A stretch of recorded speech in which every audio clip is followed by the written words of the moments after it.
Real Círculo de Labradores, al que agradecemos como siempre que nos acoja aquí.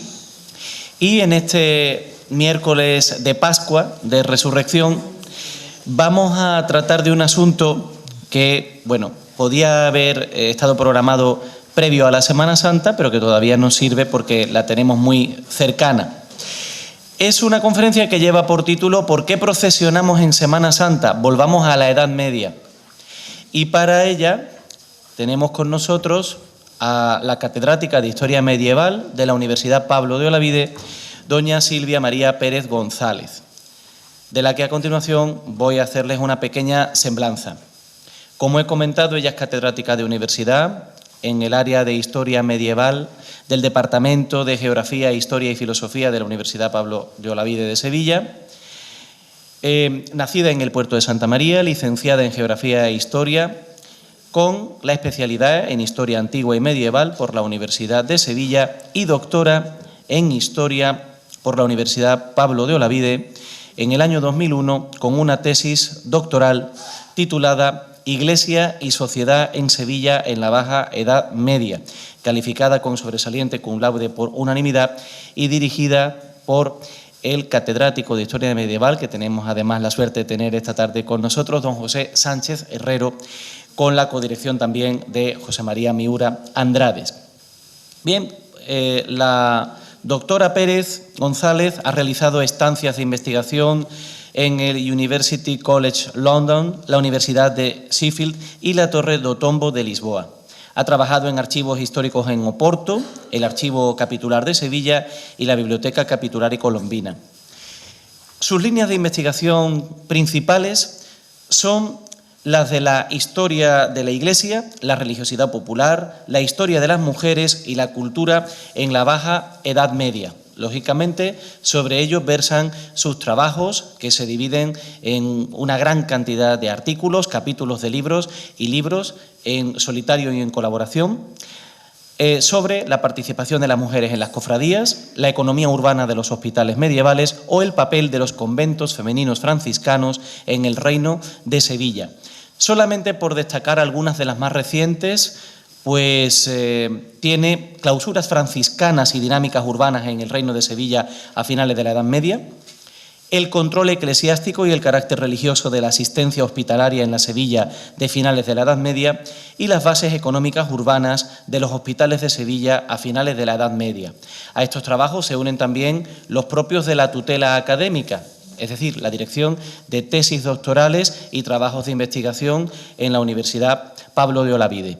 A ustedes les sonará y nos han dirigido la visita en varios conventos sevillanos, por ejemplo, San Leandro, Santa Rosalía, Santa Inés. El profesor Salvador Guijo pues es discípulo suyo, realizó la tesis doctoral con ella. Y quiero, para terminar, mencionar cómo nos conocimos nosotros. Fue hace ya bastante tiempo en la Universidad Pablo de Olavide, donde yo tuve mi primer contrato laboral, y allí, justo al presentármela, lo primero que me preguntó era por mi condición de cofrade, ¿no? Entonces estuvimos hablando de eso y enganchamos rápidamente. También recuerdo una frase suya, que la tengo muy presente, que es que cada día había que darle a la tecla, es decir, cada día había que escribir un poquito para, a lo largo de todos los días del año, pues tener ese volumen, ¿no?, de publicaciones. Pero bueno, lo suyo es algo verdaderamente insuperable, porque como decía hace unos minutos el profesor Sánchez Herrero, su ritmo de publicaciones, su ritmo de participación en congresos, ponencias, etcétera, es verdaderamente apabullante.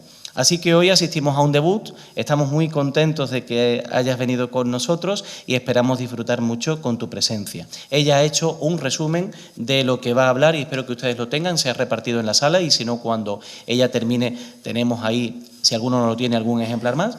Y nada más, muchísimas gracias por tu presencia aquí de nuevo. Gracias, Silvia.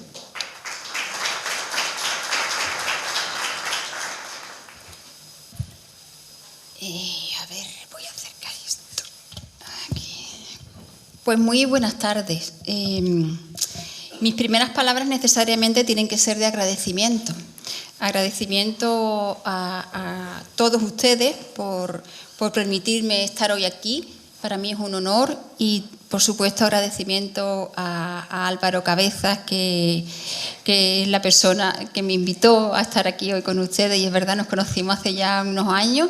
Él participó en el anterior, porque estamos preparando ya el anterior libro de reglas, con una transcripción que casi no tuve que corregir nada, es muy buen transcriptor. Si tienes alguna regla del 18, sigue siendo bienvenido, porque ahora estamos con los siglos XVII y sobre todo siglo XVIII. Y como les digo, para mí es un momento de alegría haberme encontrado con él y es un honor estar aquí esta tarde con ustedes. Pues yo le voy a hablar de algo que sé, que son las cofradías sevillanas en la Baja Edad Media.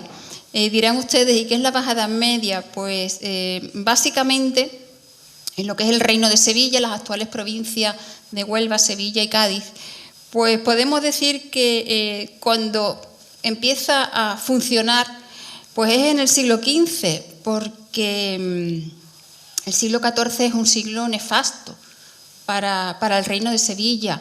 Empieza con una minoría, la del rey Alfonso XI. Las minorías son siempre muy complicadas porque son muchos los candidatos que quieren hacerse con los hilos del poder.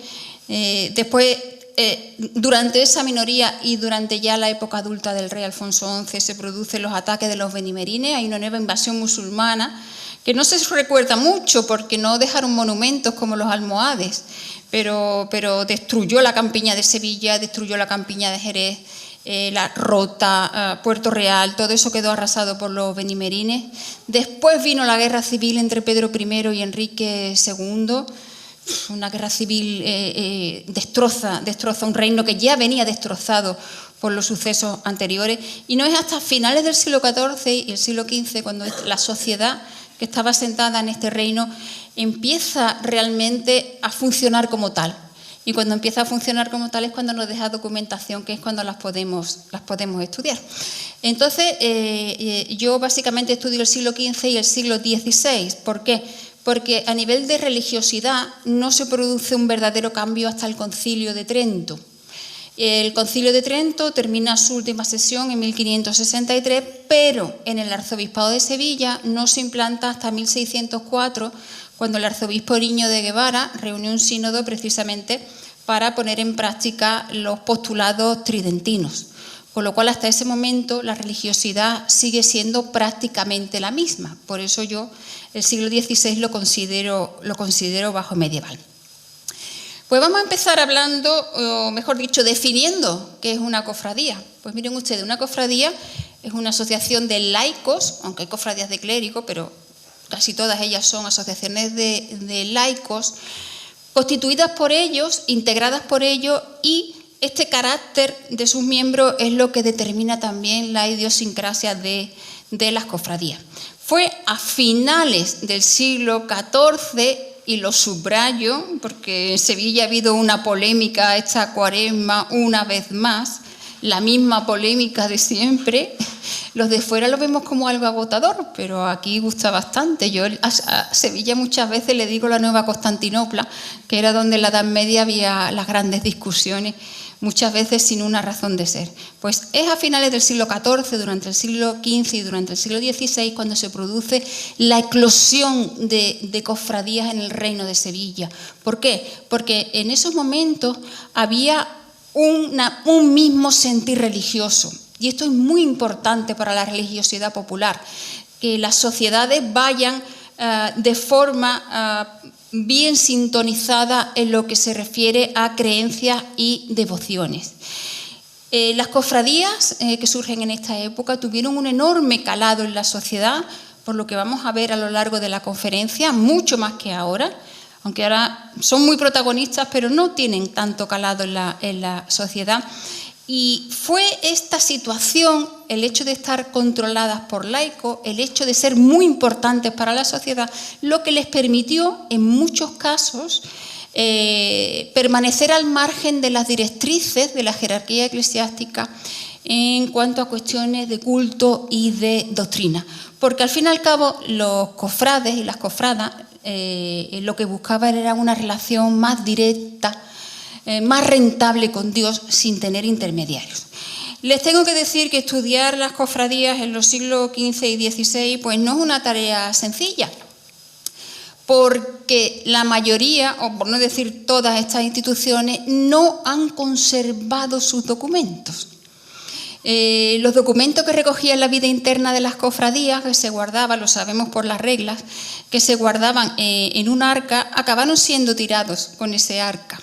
Con lo cual, si ustedes quieren conocer a las cofradías de esta época, ir a los archivos cofrades resulta una tarea inútil y desesperante.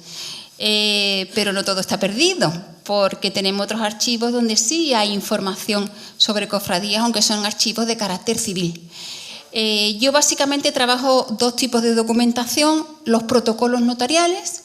Conservamos los libros de protocolos, que son aquellos libros donde los notarios, en esta época se llamaban escribanos públicos, recogen todos los negocios, porque si ustedes han ido al notario, que seguramente todos los que estamos aquí hemos ido alguna vez al notario, lo que nosotros tenemos en nuestras casas es una copia. Esa escritura es una copia. El original es el libro de protocolo que conserva el escribano público. Pues esos libros se nos han conservado en Sevilla a partir del año 1441.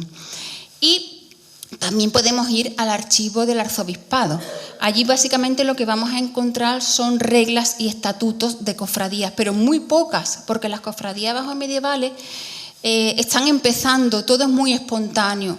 La necesidad de norma y de regulación viene después, con lo cual para el siglo XV y para el siglo XVI no vamos a encontrar muchas reglas, pero sí hay suficientes. Y finalmente, otra fuente documental de la que yo me valgo son las actas capitulares. Estas actas consisten en que todas las reuniones del ayuntamiento, que en esa época se llamaba concejo, se recogen en un libro de actas. Las cofradías, como les he dicho, son instituciones profundamente arraigadas en la sociedad. Luego ellos también funcionan como cualquier miembro y acuden al concejo en función de distintas necesidades. No hay toda la documentación que a mí me gustaría, pero sí considero que es suficiente. Pues vamos a comenzar con una parte de la conferencia que son las cofradas.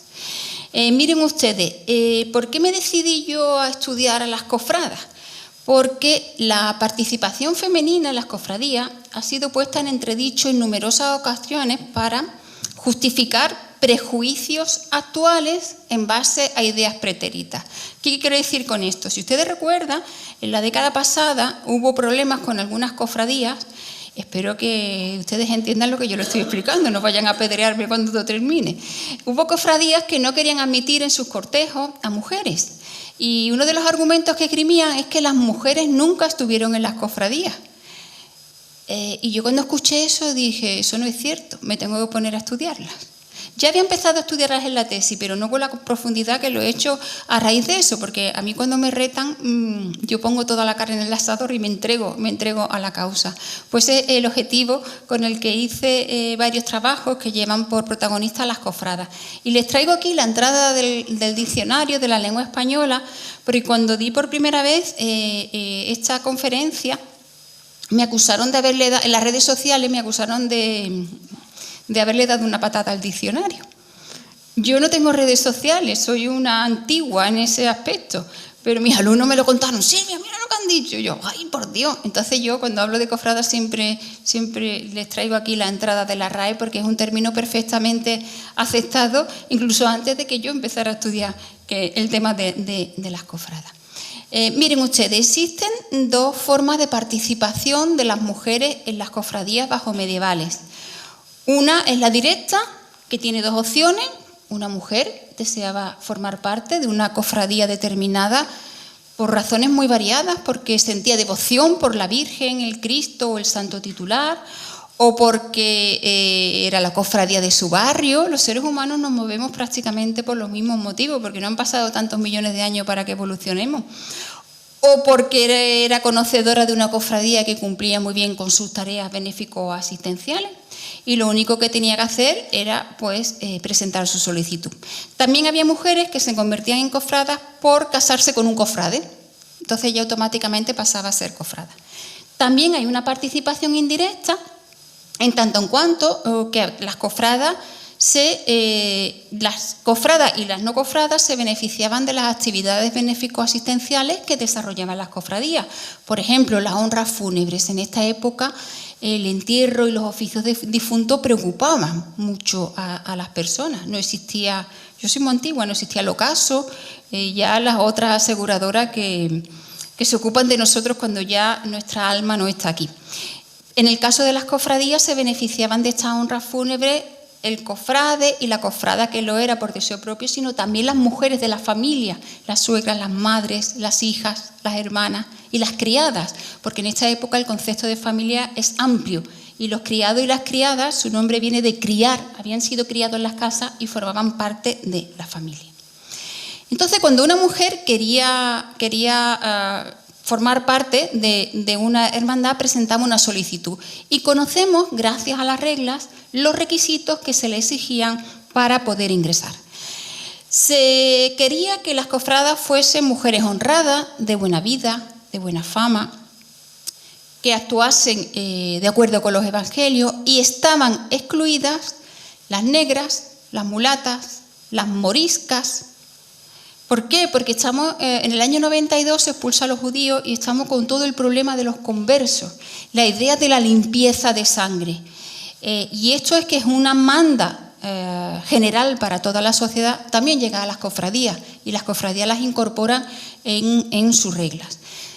Tampoco quieren a mujeres que han sido condenadas por algún delito y tampoco quieren a mujeres ricas, porque dicen que las mujeres ricas se van a hacer con el control de la cofradía. Entonces no quieren que nadie se inmiscuya y no quieren mujeres ricas. Y miren ustedes hasta dónde llegaba esta preocupación por la limpieza de sangre, que cuando un hombre quería ser cofrade y estaba casado con una mujer negra, mulata, morisca, no se le admitía, porque decía que esa persona, ese hombre estaba manchado por su mujer. Las cofradas, como los cofrades, pues tenían que pagar una cuota de entrada y otra anual. Esta cuota es diferente según cada cofradía. En algunas es la misma que los cofrades de luz. Luego vamos a ver quiénes son los cofrades de luz, que son los que llevan las velas en las procesiones. Que los cofrades de sangre, que son los que se van flagelando. Pero lo normal es que fuese diferente. Diferente en el sentido de que las mujeres pagan más a los hombres. Y dicen las reglas que tienen que pagar más que los hombres por el poco provecho que traen. Entonces yo, que hablo con los documentos, mi marido dice que yo cualquier día voy a perder la cabeza, les digo, ¿y por qué no le dais ocupaciones para que sean provechosas para la cofradía, ¿no? Se soluciona. También pagan menos las cofradas que entran en una hermandad por devoción y no para que la entierren, porque los entierros es donde se iba buena parte del presupuesto de estas cofradías. Entonces, como no querían que la enterrasen ni le celebrasen oficios de difuntos, pues pagaban una cuota menor. Pero en general casi todas las reglas sostienen la idea de la elevada cantidad de dinero para las cofradas porque no son útiles a la corporación. ¿Qué ocurre con las mujeres de los cofrades? Pues normalmente pagaban menos. Lo más frecuente es que pagasen la mitad que las cofradas que no entran de la mano del marido. Pero miren ustedes el maltratamiento que las cofradías prestaban a las viudas. Si una viuda quería ocupar el sitio de su marido, tenía que pagar como si fuese nueva cofrada, como si nunca hubiese tenido vinculación con la cofradía. En cambio, sí se tiene consideración por la segunda esposa. Esta segunda esposa pues también pagaba la mitad. Es decir, el hecho de ser esposa o no condicionaba mucho la cantidad que había que pagar por la cuota de entrada. Miren ustedes, las reglas, les voy a hablar del gobierno de las cofradías. Las reglas prohíben expresamente la participación de las mujeres en las juntas de gobierno y en los cabildos. Y yo así lo dije en mi tesis doctoral, porque yo no me encontré en la documentación ninguna mujer que perteneciese a una junta de gobierno. Pero cuando me fui a vivir a Jerez y comencé mi investigación sobre Jerez, pues tuve que desdecirme. Esto es una suerte para cualquier investigador, que tenga que corregirse, o por lo menos yo lo veo así, porque quiere decir que estoy aportando algo al avance de la ciencia histórica. En el Archivo Municipal de Jerez encontré este documento que tienen ustedes abajo, un protocolo notarial del año 1470, donde aparece Elvira Alfonso. Elvira Alfonso era viuda, esto es muy importante, una mujer casada no tiene personalidad jurídica. Entonces, la viudedad era una fase dramática para muchas mujeres, pero también era una etapa de muchas posibilidades. Entonces, Elvira Alfonso era viuda, pero es la palabra que tienen ustedes subrayada, ahí pone priosta. El prioste en esta época es el equivalente al hermano mayor. Entonces, Elvira era hermana mayor de una cofradía, pero además miren ustedes qué interesante, era la hermana mayor de una cofradía de mujeres. Se llamaba de Santa María de las Candelas Amarillas y tenía su vocación en la iglesia del Salvador, que es la actual catedral de Jerez. ¿Y a qué se dedicaba esta cofradía? Pues además de rendirle culto a la Virgen María, tenían un hospital donde únicamente acogían a mujeres pobres. Es decir, es una institución de mujeres para atender a las mujeres desfavorecidas de la sociedad.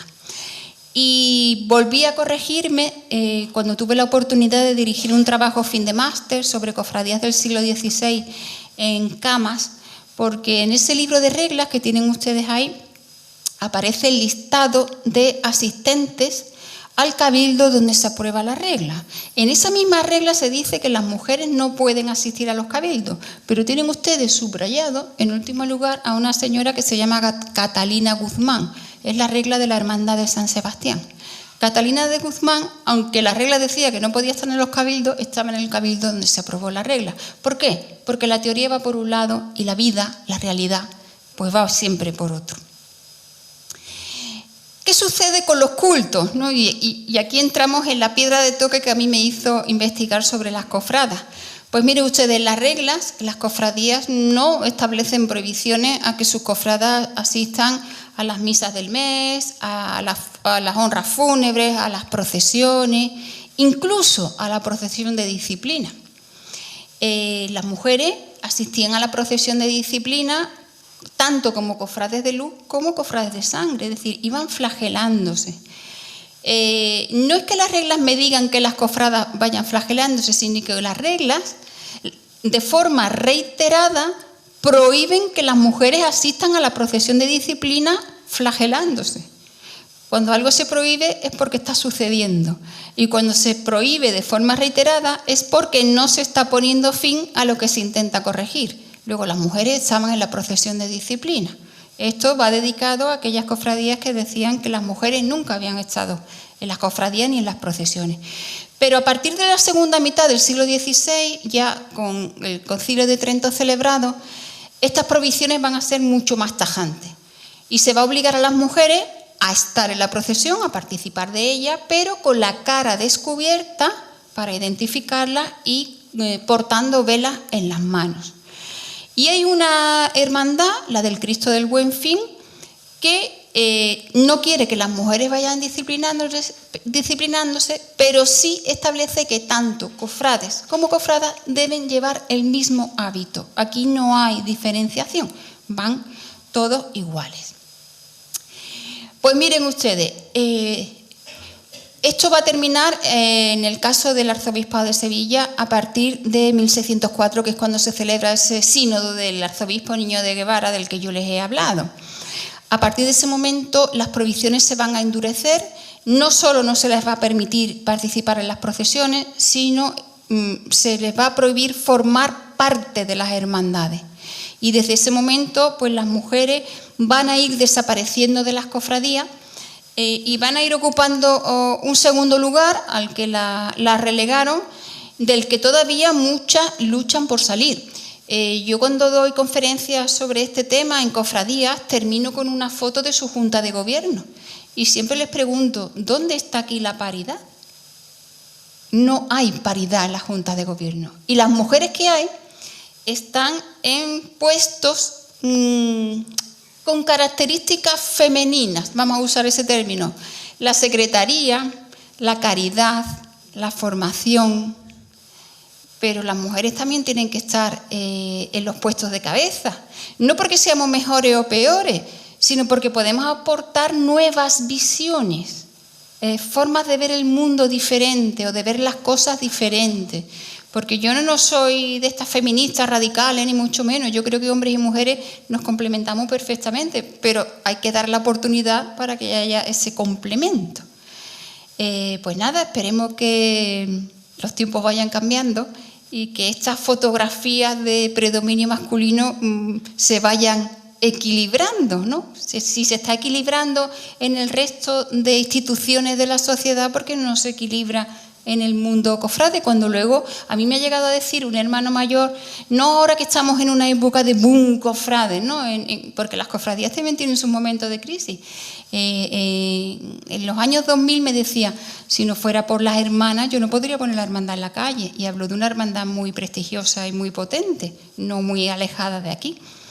Entonces, bueno, ¿existe el techo de cristal? Yo creo que sí. También hay que pensar si hay mujeres que se atreven o no se atreven a dar el paso. Eso también tienen que hacerlo ellas.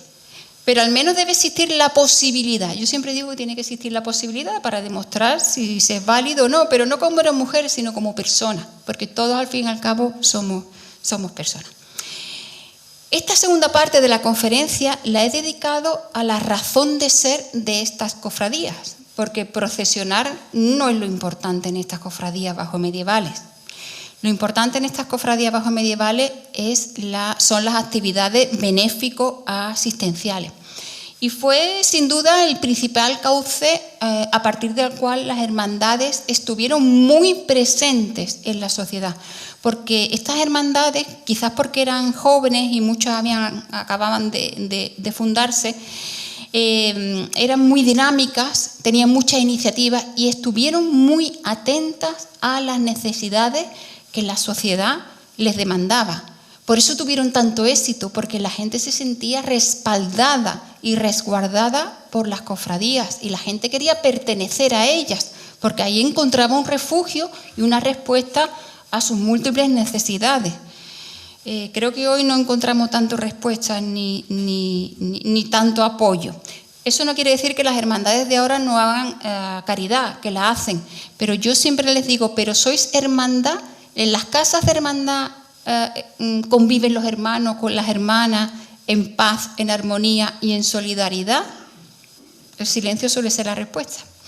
La principal actividad que desarrollaron estas hermandades, como les he dicho, fue el entierro de los difuntos y la celebración de oficios pro remedio ánimes. Recuerden ustedes que estamos en una época en la que los remedios médicos y sanitarios brillan por su ausencia, con lo cual la muerte estaba presente en el día a día y era una sociedad absolutamente familiarizada con esa muerte. En primer lugar, este tipo de asistencia la llevaron a cabo con sus cofrades y sus cofradas porque las reglas los obligaban a ellos, pero también con personas que no pertenecían a la hermandad. Y aquí venía una de las principales fuentes de financiación, porque si bien el entierro se pagaba puntualmente, los oficios de difuntos los había que pagar a lo largo de un tiempo que todos pensaban que era prolongado, porque toda la sociedad de esta época estaba convencida de que una vez fallecido se iba al purgatorio donde se iba a estar un tiempo. La forma de acortar ese tiempo pues era mediante la celebración de oficios de difuntos y eso hay que pagarlo. Entonces, ¿cómo lo pagamos? ¿Cómo garantizamos que se costeen esas actividades durante mucho tiempo? Pues muy sencillo, entregándole a las cofradías propiedades. Por eso las cofradías fueron propietarias de muchas casas, muchos solares, muchas instalaciones artesanales, muchos créditos hipotecarios. Se los donaban a las cofradías con el fin de que esas misas se celebrasen durante un largo periodo de tiempo. Y el lugar que simbolizaba esta vocación asistencial, que es la que tienen las cofradías, no tienen otra, una vocación asistencial, pues era el hospital de la cofradía. En mi tesis yo documenté 97 cofradías en Sevilla entre 1441 y 1504. Pues todas tienen un hospital y todas se llaman, miren ustedes la denominación, Hospital y Cofradía de Santa María, de nuestro Señor Jesucristo, de la Sangre, pero todas se llaman, primero, Hospital y Cofradía de. No se confundan con el término hospital, porque no es un lugar donde se dispensaba atención médica. Tenemos que irnos a la etimología de la palabra hospital, que viene de hospes, de huésped, y de tal manera que estos hospitales cumplían una función de albergue de transeúntes que pasaban por Sevilla o de asilo de personas necesitadas, que las había mucho en esta ciudad. Esta ciudad era muy rica, pero a la vez tenía mucha población marginal. No piensen ustedes en grandes hospitales, sino que eran pequeños, estaban hechos con materiales de escasa calidad, eran muy humildes y todos ellos eran gestionados por los oficiales de las cofradías, por los miembros de la Junta de Gobierno, que eran los que trataban, de acuerdo con sus posibilidades, de salvar todas esas deficiencias que los hospitales presentaban. Como a partir de principios del siglo XVI asistimos a una época de esplendor, las cofradías también beben de ese desarrollo económico que hay y muchas de ellas quieren ampliar sus instalaciones hospitalarias. Y es ahí donde la encontramos en las actas capitulares, porque envían peticiones al concejo para que les permitan, por ejemplo, construir portales delante de los hospitales para que las personas acogidas puedan tomar el sol.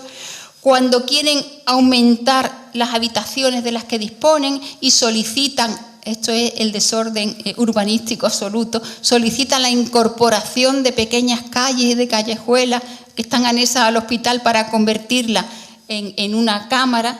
Entonces, todas esas peticiones están en las actas capitulares y siempre les dan el permiso. No hay ningún caso de petición denegada. ¿Qué recibían las personas que estaban acogidas en esos hospitales? Pues miren ustedes, básicamente recibían comida y cama. No había más. Alguna cofradía daba algún remedio de botica, pero les estoy hablando de plantas, de remedios hechos con plantas, algún ungüento también hecho con plantas. Excepto el Hospital de la Misericordia, en los demás no tenemos noticia de que haya ni personal sanitario ni remedios médicos. En los hospitales más potentes, además de proporcionarles comida y cama, que es mucho para esa época, también se les daba limosna y en caso de que las personas acogidas, incluso si no eran cofrades, fallecían, pues también las enterraban y les celebraban algunos oficios de difuntos.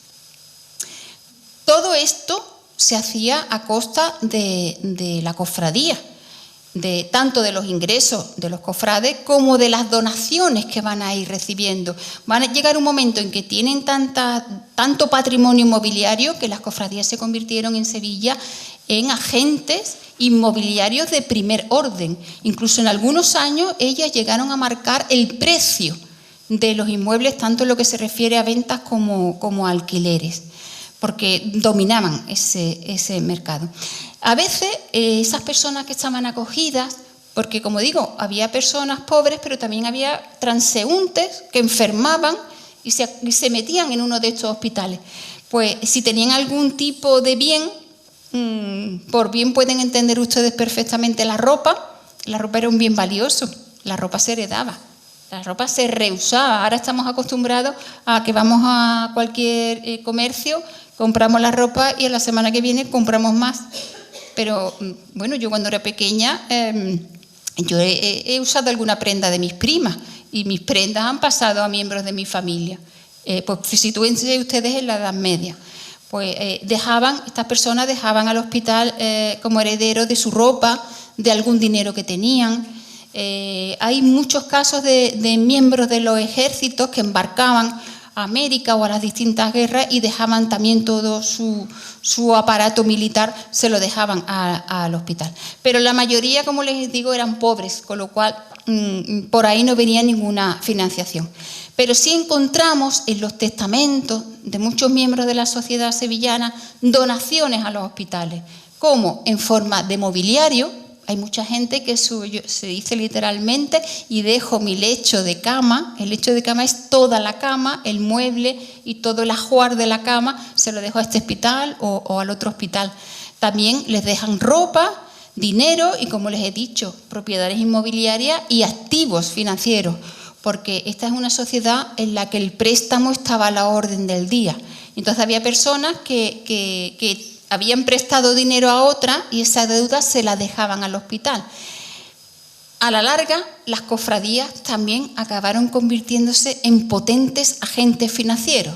Las cofradías, pese a que eran instituciones religiosas, no observaron la prohibición de la Iglesia de prestar dinero por dinero, porque eso se llama usura.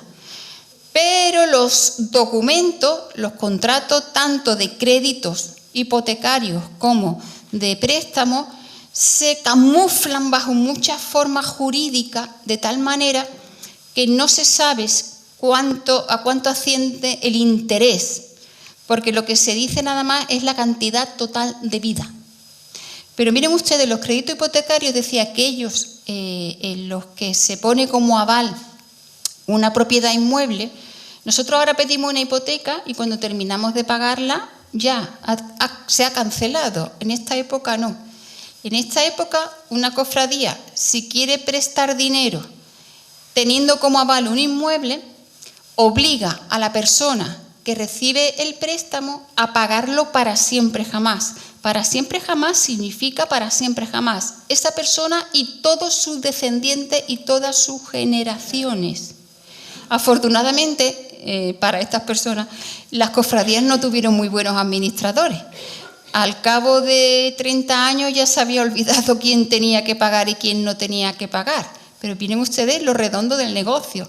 Y en el caso de que un año, porque se establecía una cantidad que había que pagar anualmente, en el caso de que un año la persona que había recibido el préstamo no lo pagase, la cofradía se quedaba con el inmueble. El negocio redondo, o me quedo con un inmueble o recibo anualmente para siempre jamás ingresos. ¿Esto que les permitía a las cofradías? Prestar más dinero todavía. Entonces se convirtieron en potente agente inmobiliario y en potente agente financiero.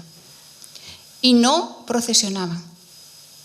Todo iba para su actividad benéfico-asistencial. Sin embargo, cuando llegamos a finales del siglo XVI, estas donaciones empiezan a resultar insuficientes por la mala gestión de las mismas, de tal manera que las rentas no alcanzaban para costear esta actividad benéfico-asistencial. Y eso a pesar de que la Iglesia tenía una legislación muy clara en relación no solo de los hospitales cofrades, sino de todos los hospitales en general. De hecho, la primera vez que la Iglesia decide supervisar los hospitales es en el siglo XIII. Y a partir de ese momento vamos a tener la celebración de distintos sínodos donde los obispos se ocupan de los hospitales de sus diócesis. Hubo un gran concilio, yo creo que ahí mi maestro me dará la razón, hubo un concilio que es el cuarto concilio de Letrán de 1215 que reguló muchas cosas de la Iglesia que eran muy necesarias.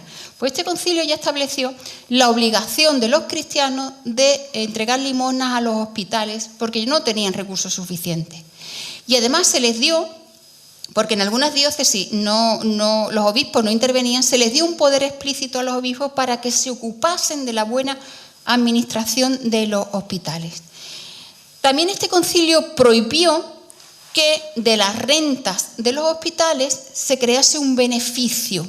Miren ustedes, los clérigos de la Edad Media disfrutaban de beneficios. En el caso de las parroquias es muy sencillo. Del diezmo que pagaban los fieles de esa parroquia, se reservaba una parte para los beneficios de los clérigos, que era una cantidad en dinero. Estos beneficios eran concedidos por el obispo o, en el caso de Sevilla, por el arzobispo. Pero el clérigo que, por ejemplo, recibía un beneficio en la iglesia de Santa Catalina no tenía ninguna obligación con respecto a Santa Catalina. Solo tenía que ir una vez al año para cobrar su beneficio. Vean ustedes lo ricas que eran las iglesias del Reino de Sevilla. Eso lo estudié yo en un artículo, siempre inspirada por mi maestro, los beneficios clericales. Y en Sevilla eran tan ricos estos beneficios que a veces los clérigos nombraban a un administrador, porque no eran capaces de llevar la cuenta de todos los que tenían. Y a veces se arrendaban a otro clérigo, para que vean ustedes lo rica que era la archidiócesis de Sevilla. Por eso cuando se intenta construir 3 cúpulas de una catedral, el Cabildo Catedral no estaba loco. Que hagamos una catedral tan grande que no estaban por locos. Como dice mi maestro, no estaban locos, eran muy ricos. Entonces, al ser rico, puedes construir una gran catedral y ensayar 3 cúpulas. La catedral de Sevilla se construyó en 3 cúpulas, 2 se cayeron y ya se quedó la definitiva, porque querían hacerla tan grande que el sistema de empuje y fuerza pues no funcionaba. El Concilio de Vienne del año 1311 prohibió y castigó a quienes se apropiaban de los fondos de los hospitales que estaban destinados a los pobres. Y en cuanto a la administración, también reguló que estuviesen en manos de personas adecuadas, preparadas, que mirasen por los intereses del hospital y, por supuesto, que no desviasen los fondos para otros fines. Ya saben ustedes que el dinero público es muy goloso y se suele acabar con las manos manchadas de miel. Siguiendo estas directrices, pues las cofradías pusieron al frente de sus hospitales a un administrador o a un mayordomo. Se les podía dar un salario, pero les tengo que decir que en la mayoría de las cofradías este administrador no cobraba, lo hacía como una obra pía, eran personas de profunda religiosidad y lo sentían como un deber y no cobraban por ello.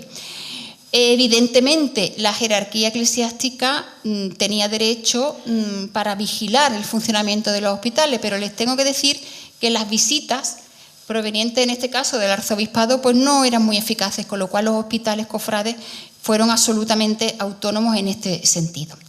Si de la cuestión material se ocupaban los administradores, del funcionamiento interno de los hospitales se ocupaban los hospitaleros, que solían además vivir en el hospital.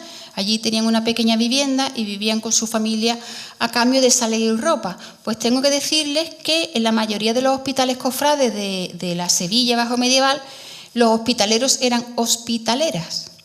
Y conozco sus nombres porque en los testamentos, tanto de personas acogidas en los hospitales como gente externa, se les hace referencia a ellas en el sentido de que generalmente se les manda ropa o alguna limosna. Esto nos está hablando del buen hacer de estas mujeres, porque si no, no se les hubiera dejado nada.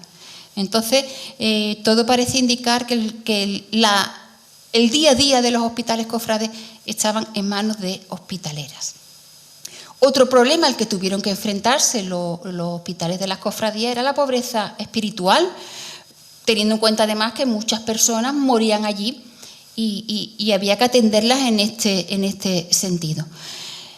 Las cofradías que eran más pequeñas y no tenían una economía más solvente, pues contaban puntualmente con los servicios de algún clérigo, pero las cofradías más poderosas sí tenían contratados a capellanes que se ocupaban tanto de los servicios en las capillas de las cofradías como de las necesidades espirituales de las personas acogidas en los hospitales. De tal manera que estos capellanes recibían un sueldo de la cofradía, además de los que cobraban de los beneficios o de otras capellanías que tuviesen en otras iglesias. Sin embargo, cuando llegamos al siglo XVI, a finales del siglo XVI, pues nos encontramos con hospitales que están mal administrados, que no tienen mucha capacidad para acoger a personas necesitadas. Generalmente no había más de una docena en estos hospitales y ello es lo que explica la promulgación de los autos de reducción de hospitales del año 1593. Su objetivo era reducir. Yo hasta 1504 he documentado 97 cofradías con sus hospitales. Imaginen ustedes lo que creció eso a partir del siglo XVI. Yo necesito a alguien que continúe mi tesis e indague, pero no, mis doctorandos se dedican a otros temas y no consigo que ninguno se meta en protocolos notariales y estudie, porque no sé por qué, los protocolos notariales asustan, porque los legajos tienen algunos este grosor, pero cuando uno va a protocolos notariales sale muy satisfecho porque siempre encuentra documentación, pero no, a la gente le da miedo el legajo y no encuentra. A ver si alguien de aquí tiene ganas y continúa mi tarea, porque es absolutamente necesaria, porque yo estudio los orígenes y los primeros pasos, pero necesitamos saber qué sucede después, antes de que llegue el barroco y a todo el mundo le da por estudiar el barroco. Entonces, con este auto lo que se pretendió era reducir el número de hospitales de tal manera que la renta y las propiedades de los hospitalitos más pequeños pues pasasen a formar parte de unas instituciones más grandes, más poderosas y con más capacidad. En algunos casos sí se consiguió, pero en otros, a lo que llevó este auto y esta reducción de los hospitales fue, en primer lugar, que desapareciese la mayoría de los hospitales cofrades, y lo que es más grave para mí, que desapareciese su documentación, porque al incorporarse estos hospitales a los más grandes, también su archivo pasó a los más grandes, pero llegó un momento en que los más grandes no necesitaron esa documentación y la tiraron. Entonces es muy poco lo que podemos saber de estos hospitales, aunque yo estoy segura que en protocolos notariales a partir de 1504 tiene que haber muchísimas noticias. ¿Y qué conclusión saco yo? Conclusión final de estos hospitales. Pues miren ustedes, el contar, aparte de otros hospitales de otra naturaleza, el contar con 97 hospitales pequeños, con sus limitaciones, pues permitió a la sociedad sevillana de la época encontrar refugio, seguridad, atención a sus necesidades. Piensen ustedes que el 52% de la población era pobre. Esta cifra no la doy yo, la da el profesor Collante de Terán. Pero las cofradías atenuaron esta gravísima situación y a la vez fueron capaces de poner en comunicación, siendo ellas el puente, a los más ricos que usaban sus donaciones como ostentación del poder y a los más pobres que las recibían. Entonces fue un sistema que, como digo, pequeño, limitado, pero que sirvió muy bien. Pero esto a partir de 1593 pues va a desaparecer. Y bueno, vamos con la tercera y última parte de la conferencia y les voy a hablar de por qué se procesiona en Semana Santa. Pues para entender y dar respuesta a este interrogante tenemos que tener en cuenta dos devociones fundamentales que mi maestro estudió en su momento. La devoción a la preciosa sangre de Cristo como redentora de los pecados y la devoción a la vera cruz donde Cristo murió. Vamos a empezar por la devoción a la sangre. Miren ustedes, la devoción a la sangre ya aparece en el Nuevo Testamento, concretamente en Mateo 26-28, la primera a los Corintios 11-25, en Éfeso 1-4, en Colosenses 1-15 y en Hebreos 9-14.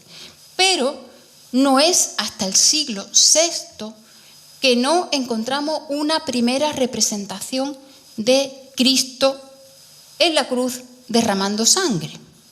Porque el sentido principal de las primeras procesiones de Semana Santa era flagelarse para derramar sangre igual que Cristo la derramó. Lo tienen ustedes ahí, en esta representación, que es fiel reflejo del pasaje de Juan 19, 32-34, y concretamente es el momento en que Longinus clava su lanza en el costado de Cristo. ¿Por qué no hay una representación? Pues miren ustedes, porque Cristo murió donde morían los grandes delincuentes. Era vergonzoso. Por eso, si ustedes ven las representaciones de Cristo en el arte paleocristiano, pues siempre se les representa de forma metafórica. Es el buen pastor, es el pez, pero nuestra sociedad sí lo hubiera representado porque nuestra sociedad comete muchas tonterías, pero en la sociedad de esa época morir en la cruz era una vergüenza. Entonces por eso no se representa hasta el siglo, de momento lo que se ha encontrado, hasta el siglo VI. Pero además, hasta el siglo XIII, Cristo tiene una naturaleza exclusivamente divina. La figura de Cristo es muy complicada.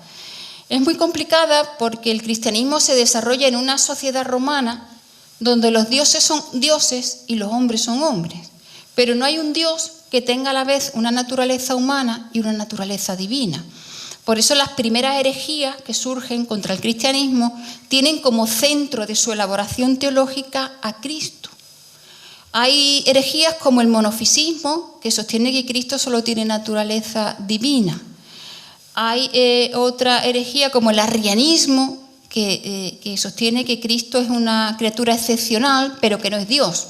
Y después está el nestorianismo, que sostiene que Cristo tiene una naturaleza divina y otra humana, pero separadas. Con lo cual eso, por ejemplo, crea el problema de la maternidad divina de la Virgen, porque si están separadas las naturalezas, es es compleja, es muy compleja porque la sociedad romana no tiene esta doble faceta. Entonces se le presenta como lo tienen ustedes aquí. Este es el Pantocrátor de Taúl, es un dios, además un dios amenazante, diciendo pórtate bien porque si no recibirá el castigo eterno. Pero llegamos al siglo XIII, donde hay una figura que a mí cada vez me parece más importante y a la que admiro más, que es Francisco de Asís, San Francisco de Asís. Porque San Francisco es el primero que reivindica la humanidad de Cristo. Él es el primero que representa al Belén, él se hace representar con el crucificado, incluso para justificar su santificación. Sus partidarios dijeron que él había sufrido las llagas de la pasión. Parece ser que estas llagas pues eran lepra que él había contraído en una peregrinación a Tierra Santa. Pero él es el primero que le dice a la cristiandad que Cristo es hombre. ¿Habrá algo más humano que el nacimiento? Pues es el primero que celebra el Belén. Y a partir de él son muchas las figuras de la Iglesia que van a reivindicar, esto es fundamental para que celebremos la Semana Santa. En la Semana Santa celebramos la pasión de Cristo. Un Dios no sufre, no experimenta una pasión. Entonces es necesaria esa reivindicación de la parte humana de Cristo. Sus seguidores van a empezar a reivindicar esto que San Francisco tanto llevó a gala, su amiga, su gran amiga, Santa Clara de Asís. Santa Brígida de Suecia, que creó la llamada Orden Brigidiana. Como ven ustedes, en el hábito que ella diseñó para sus monjas lleva una corona de espinas, que es uno de los elementos de la pasión que sufrió un hombre. Incluso los dominicos se dejaron imbuir por ello. Aquí tienen ustedes una gran figura de los dominicos, Enrique Susón, que también se representa con la corona de espinas. Y la obra cumbre de esta idea de la humanidad de Cristo, pues la Imitatio Christi de Tomás de Kempis. Pues en esta reivindicación y a la vez estudio teológico de la humanidad de Cristo va a surgir la idea de la devoción a la sangre de Cristo. Uno de los primeros autores que más pudo influir en el nacimiento de esta devoción fue Juan de Oliví o Juan de Oleo, que sostiene una idea clave. La idea clave es que cuando Longino clavó su lanza en el costado de donde salió sangre y agua, la sangre es el símbolo de la Eucaristía y el agua es el símbolo del bautismo, Cristo aún estaba vivo, todavía era hombre. Retomando y desarrollando esta idea de Juan de Oliví, pues Fray Francisco de la Rovere, franciscano también, como no, escribió un tratado llamado De Sanguini Christi, de la sangre de Cristo. Pero miren ustedes, esta idea de si la sangre la derramó un hombre o un Dios enfrentó a los dominicos y a los franciscanos, porque los franciscanos sostenían que esa sangre la derramó un hombre, mientras que los dominicos sostenían que la había derramado un Dios.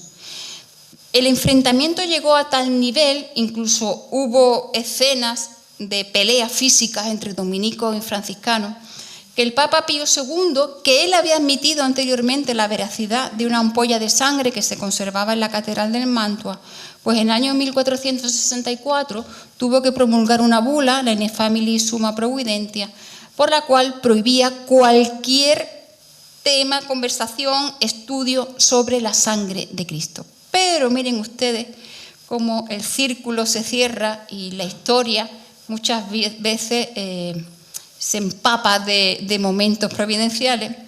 Subió al pontificado Fray Francisco de la Rovere, autor del Tratado de Sanguini Christi, con el nombre de Sixto IV. Este es el Papa que le concede la dispensa a los reyes católicos. Entonces, Sixto IV, Fray Francisco de la Rovere, va a hacer un enorme esfuerzo por difundir esta devoción a la sangre de Cristo. Al pueblo, estas consideraciones teológicas hay que hacérselas llegar, si no, no creamos una devoción, pero el pueblo es analfabeto. La forma de hacerle llegar este mensaje es a través del arte y van a surgir elementos artísticos muy definitorios de la importancia de la sangre de Cristo. Por ejemplo, la prensa mística. La idea que está debajo de esta representación es que, al igual que las uvas tienen que ser prensadas para dar el vino, pues Cristo es prensado para derramar su sangre redentora. O vamos a empezar a ver a Cristos crucificados sangrantes. En un principio solo sangran y luego nos vamos a encontrar con otro motivo artístico, también teológico, en virtud del cual los ángeles recogen en cálices la sangre que derrama Cristo para luego distribuirlas por la humanidad. Y a este motivo responde el tímpano de la Catedral Nueva de Salamanca. Tienen ustedes ahí al crucificado y a los ángeles recogiendo la sangre en cálices.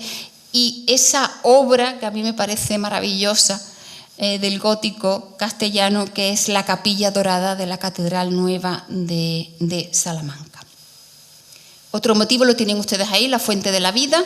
Cristo derrama su sangre en una fuente que los franciscanos son los grandes defensores de la sangre humana de Cristo, que los franciscanos recogen para luego distribuirla entre la humanidad para que sus pecados sean redimidos. Y fruto de esta propaganda, podemos usar esa palabra, pues van a aparecer en los testamentos alusiones a la importancia salvífica de la sangre de Cristo. Aquí tienen ustedes nada más y nada menos que el testamento de la reina Isabel la Católica, donde ella dice que codiciando y habiendo voluntad de poner mi ánima en la más llana y libre carrera que yo pueda fallar por la salvar y llegar a su merced y alteza de nuestro Redentor Jesucristo, pues que a él plogo redimirla y salvarla, se ha descuadrado la foto, por su preciosa sangre. Y a partir de ese momento, en los conventos franciscanos no puede haberla en otro sitio, porque son los franciscanos los grandes impulsores de esta devoción. Van a aparecer las cofradías de la sangre y la Veracruz. El modelo para derramar sangre no la van a dar los franciscanos, sino un dominico, un gran predicador que es San Vicente Ferrer, que cuando llegaba a una ciudad, pues se anunciaba con un grupo de flagelantes que lo acompañaban. La práctica de la flagelación nace en la península italiana a raíz de la peste negra. El otro elemento fundamental para que se empiece a procesionar en Semana Santa es el culto a la Veracruz. La Veracruz en el sentido no de cruz victoriosa, que es la que vamos a ver en los primeros momentos del arte medieval, sino de cruz pasional, donde Cristo muere. Y este culto empieza a adquirir especial vigor con motivo de las cruzadas, si bien la Veracruz la había descubierto Santa Elena, la madre del emperador Constantino, en el siglo IV. Desde las cruzadas empiezan a llegar a toda la cristiandad occidental reliquias de la cruz donde Cristo murió. Pero miren ustedes cómo los primeros siglos medievales conciben a esa cruz como cruz victoriosa. Fíjense en estos crucificados, el que tienen ustedes ahí a mi derecha, pues es un Cristo que está en la cruz, pero que no está sufriendo. Tiene los ojos abiertos, tiene el gesto relajado, porque todavía no ha surgido la figura de San Francisco reivindicando la humanidad de Cristo. O tienen ustedes al otro, que no tiene cruz, pero es un Cristo crucificado, donde en lugar de llevar una corona de espinas, que es lo normal para nosotros, para ellos no, lleva una corona de rey. Pero a partir de San Francisco ya nos vamos a encontrar a Cristos muertos, derramando sangre, crucificados. ¿Por qué? Porque ya se ha reivindicado la humanidad de Cristo. Y aquí tienen ustedes el caso del convento de San Francisco de Sevilla, donde va a surgir la cofradía de la sangre y la Veracruz, que será la primera que procesione en esta ciudad. Las primeras procesiones de Semana Santa eran muy simples, porque lo importante era el cuerpo de cofrades de sangre. Al frente iba una seña, una bandera, y a continuación o al final iba el crucificado, un crucificado pequeño. Pequeño. ¿Por qué? Porque lo portaba un clérigo. Un clérigo no puede portar cachorro, no puede portar Cristo de la C, ¿verdad que no? Ni aunque fuera Schwarzenegger. No, tiene que ser un Cristo, pero ¿por qué te cambia? Pequeño, como este que conserva la hermandad de la Veracruz de Marchena, este es el Cristo con el que procesionaba. O los Cristos de pasta de maíz que empiezan a llegar de México, que son ligeros. Entonces, entre la seña o detrás del crucificado estaban los importantes, que eran los cofrades de sangre, los que se iban flagelando. ¿Con qué se flagelaban? Con una disciplina. En la regla se dice cómo tiene que ser esa disciplina. Tiene que ser de cuerda, con nudos en los extremos. Pero el ser humano siempre ansía ser mejor que los demás. Y entonces las reglas van a tener que empezar a prohibir que en las puntas de las cuerdas de la disciplina se coloquen trozos de vidrio o bolas de metal con puntas, porque eso desgarraba las espaldas de los flagelantes. En fin, el morbo que muchas veces no es fácil controlar. Y después pues iban los cofrades de luz. No había flores. La única música que algunas cofradías llevaban era un tambor templado y una trompeta tocando a dolor. Los gastos eran muy pocos. Todo iba para el hospital y para los entierros y la atención a los cofrades. La primera cofradía que tenemos documentada en el primer libro de reglas que dirigió mi maestro es la Vera Cruz de Cabra, que es del año 1520. Es la primera referencia a una procesión de Semana Santa. Antes no tenemos ninguna. Por lo tanto, la disciplina pública, yo no sé, a mí este ordenador me tiene manía.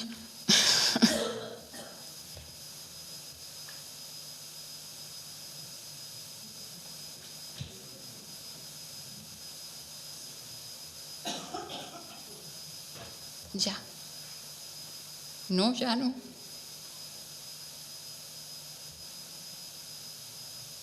A ver, voy a cerrar y me... Ay, mira, pero ahora se ha ido al principio. Yo creo que hay una hermandad que no le gusta lo que estoy diciendo. Y por eso me está trastocando el PowerPoint.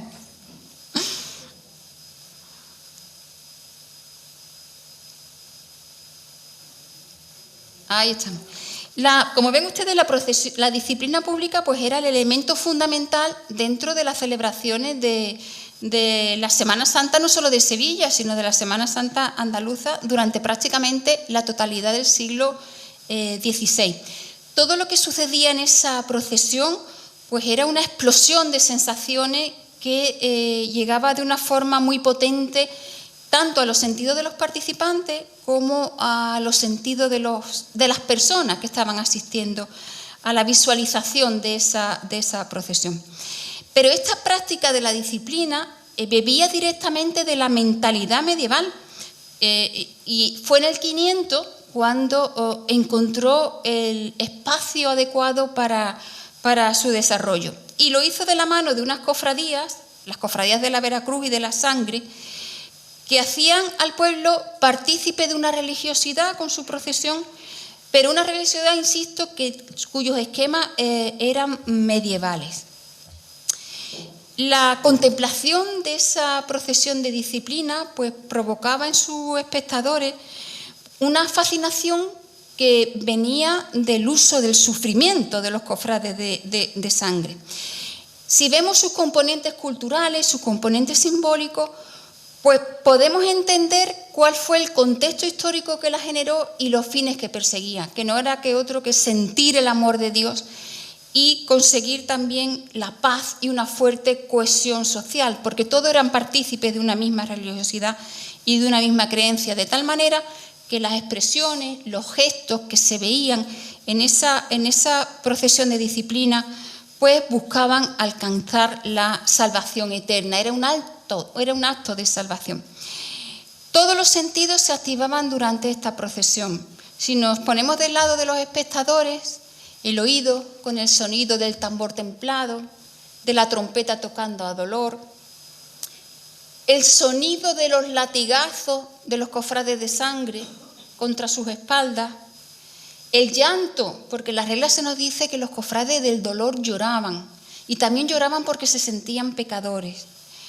También se estaba expuesto a la visión de la carne lacerada de los cofrades de sangre, al olor de la sangre. Y por lo que se refiere a los cofrades, a los flagelantes, pues ellos sentían el dolor de la flagelación, el sabor de las lágrimas que corrían por el rostro.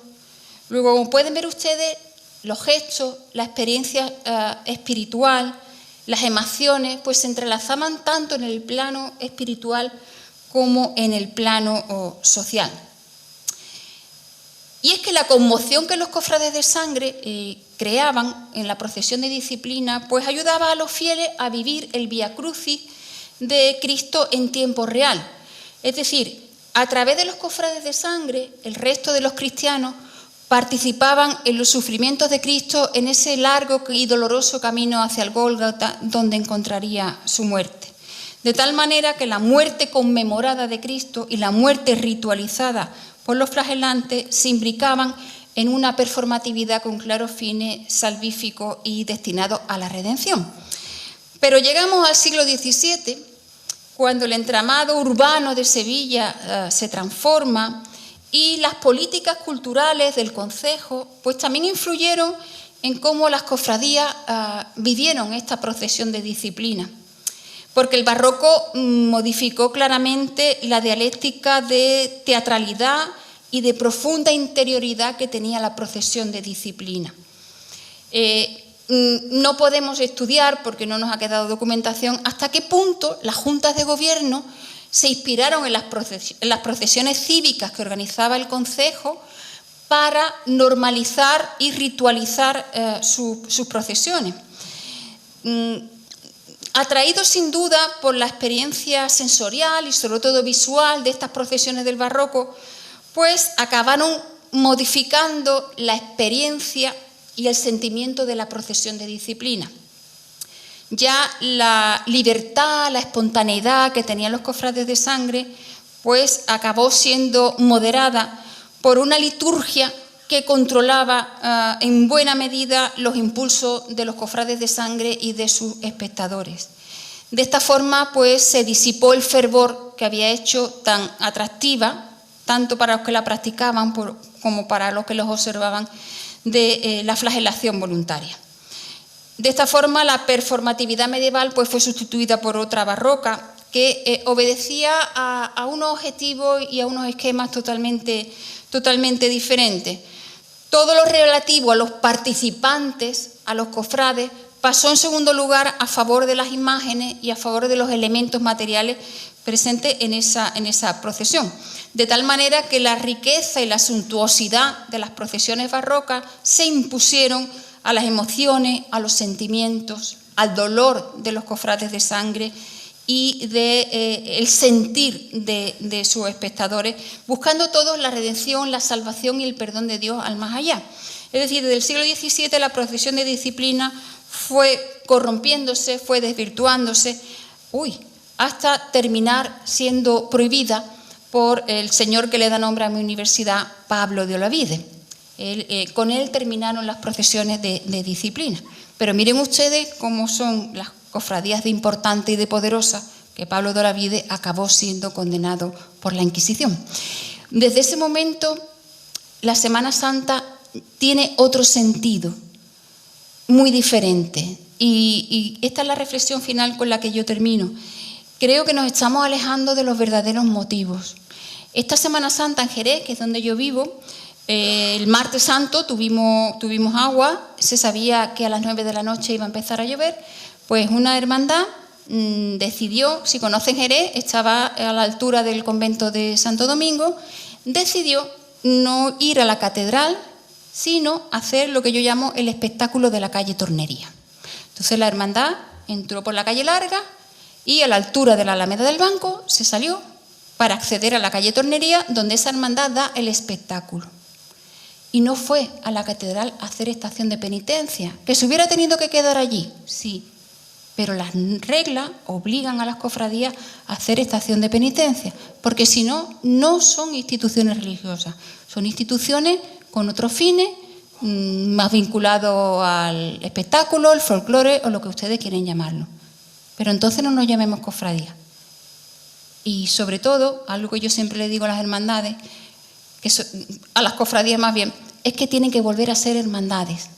Las cofradías tuvieron tanto éxito porque estaban muy atentas a las necesidades de la sociedad, pero sobre todo a las de sus hermanos. Cuando se pase la moda de querer salir en una procesión en otra, ¿qué va a pasar? Porque las cofradías ahora mismo no ofrecen ningún atractivo para las personas que estoy generalizando, para las personas que forman parte de ella, salvo la emoción de ir por la papeleta de sitio y salir el día de la procesión. Muchísimas gracias por su atención.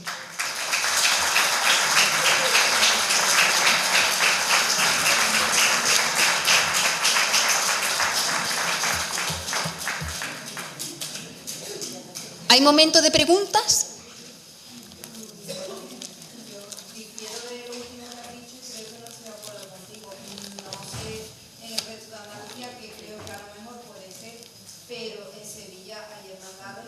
He dicho que estaba generalizando. Sí, pero hay muchas hermandades que tienen bolsa de caridad y son una labor social durante todo el año. Pero no estoy hablando de eso, estoy hablando para con sus hermanos y hermanas. Sí, para con sus hermanos y el resto de Sevilla, en este caso lo hablo de Sevilla, que es lo que conozco.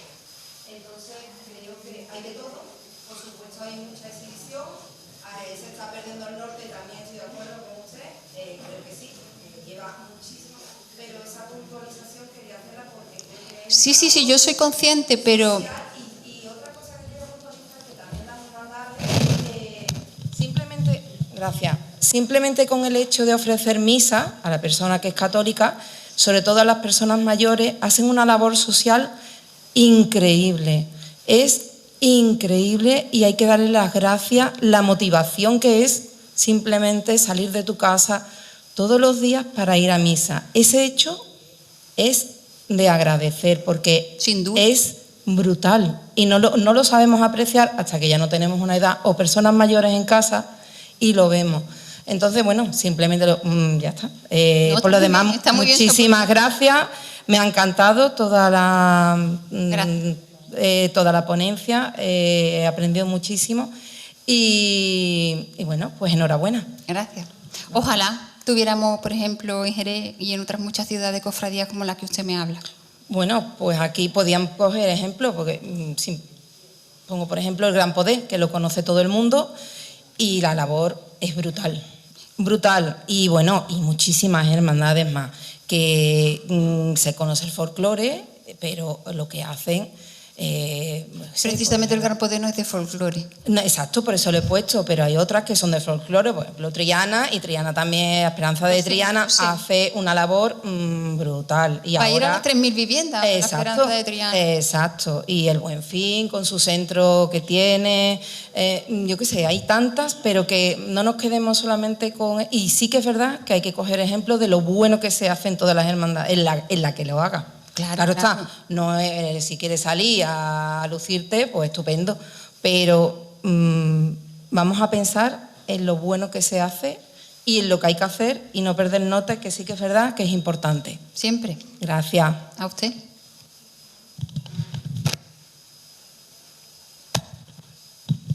Muchísimas gracias primero a la Asociación de Amigos del Museo de Bellas Artes por haber organizado esta increíble y maravillosa conferencia, y a la doctora Silvia, muchísimas gracias porque ha sido maravilloso. Si yo trabajo es para ustedes, porque ustedes me pagan a mí, y mi obligación es investigar el nivel para de trasladarle mi conocimiento. El nivel de investigación completamente evidente. Muchísimas gracias a ustedes por tantos años de trabajo. A ustedes por pagar mis investigaciones con sus impuestos. Mi pregunta va dirigida un poco a las cofrades y ese concilio de Trento, que desde mi perspectiva y lo que oí es como un retroceso hacia la participación de las mujeres en la cofradía. Y en todo. Y en todo, sí. Pero tú te referías específicamente a esa justificación histórica de las mujeres en el segundo lugar. ¿Podrías darnos algún, digamos, 2 o 3 elementos más de cuál era esa justificación histórica para relegarlas de su participación como cofrades? El Concilio de Trento diseñó 2 destinos para las mujeres. En latín se lo digo y se lo traduzco: aut murum, aut virum, o el convento o el matrimonio. No había otra posibilidad. Ser cofrada no era una posibilidad, porque no era ni el convento ni el matrimonio.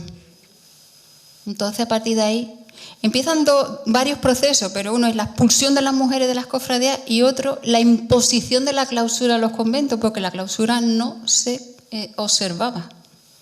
De hecho, el rey Felipe IV, en la segunda mitad del siglo XVII, todavía decía que se sentía incapaz de imponer la clausura a muchos grupos religiosos femeninos.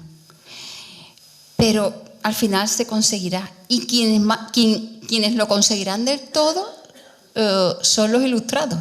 La Ilustración fue la que acabó encerrando a las mujeres.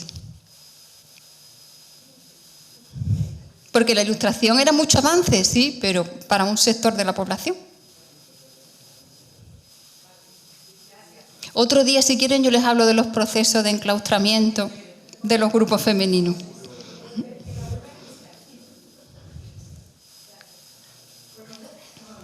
Mi maestro quiere hablar. En agosto cumple 90 años. Le vamos a hacer una boda gitana. Quiero decir dos cosas. Primera, agradecerle la conferencia extraordinaria que me ha dejado pues tan atrás sobre lo que yo había investigado con ella.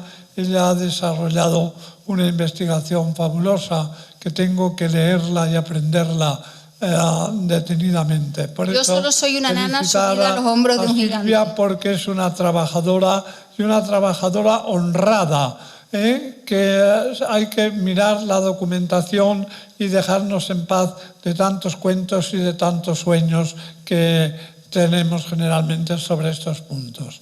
Felicidades, Silvia, querida. Tú me enseñaste. Eres una trabajadora imponente y seguirás haciendo cosas extraordinarias y haciéndonos ver cosas extraordinarias.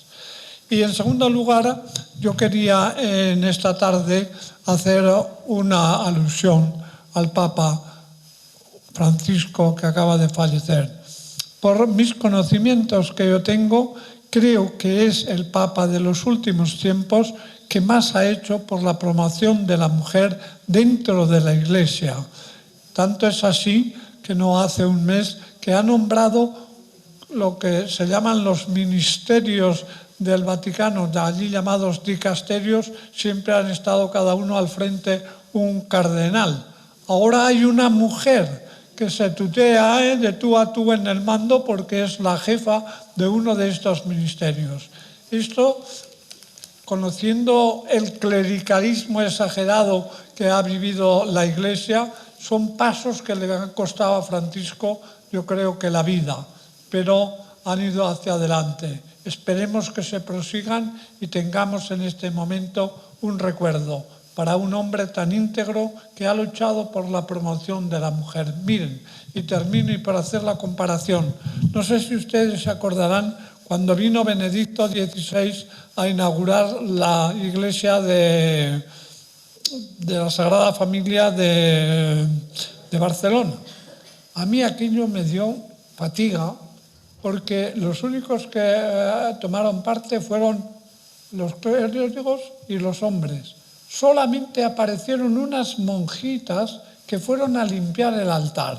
Por Dios, ¿cómo es eso? ¿Las mujeres solo valen para salir un momento que se necesita para limpiar el altar? No, son miembros de la Iglesia como cualquier otro. Y Francisco ha luchado por ello, ha luchado por la presencia de la mujer en el sínodo, ha conseguido que en el sínodo tengan no solamente voz, sino voz y voto. Que descanse en paz, que Dios se lo premie.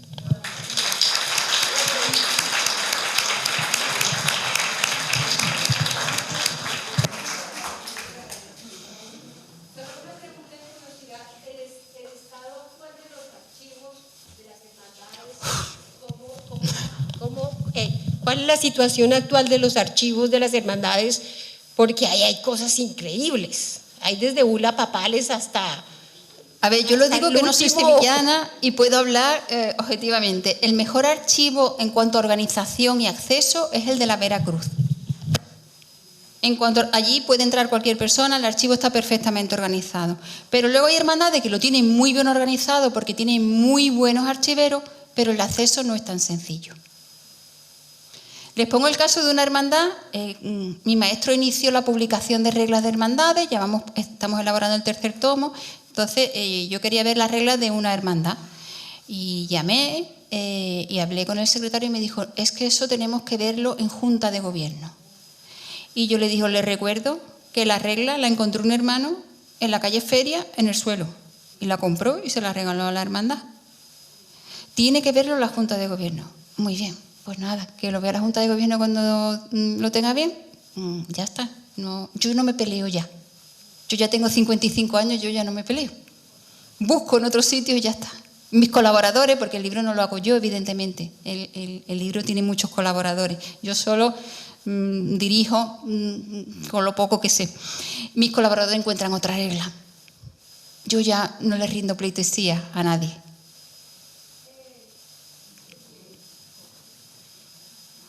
Con uno joven la autoridad lo aplasta, pero si algo dan los años es libertad. Yo no me cambio por tener 18 años, ni 20, ni 30.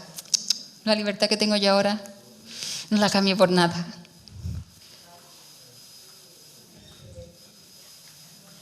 Y ustedes, que son un poco más mayores que yo, tendrán ya una libertad absoluta.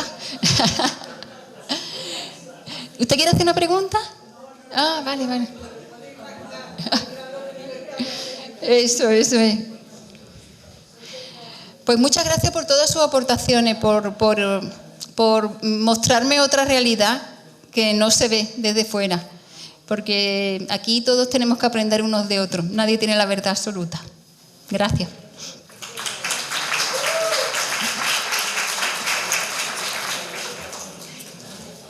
Muchas gracias, señor.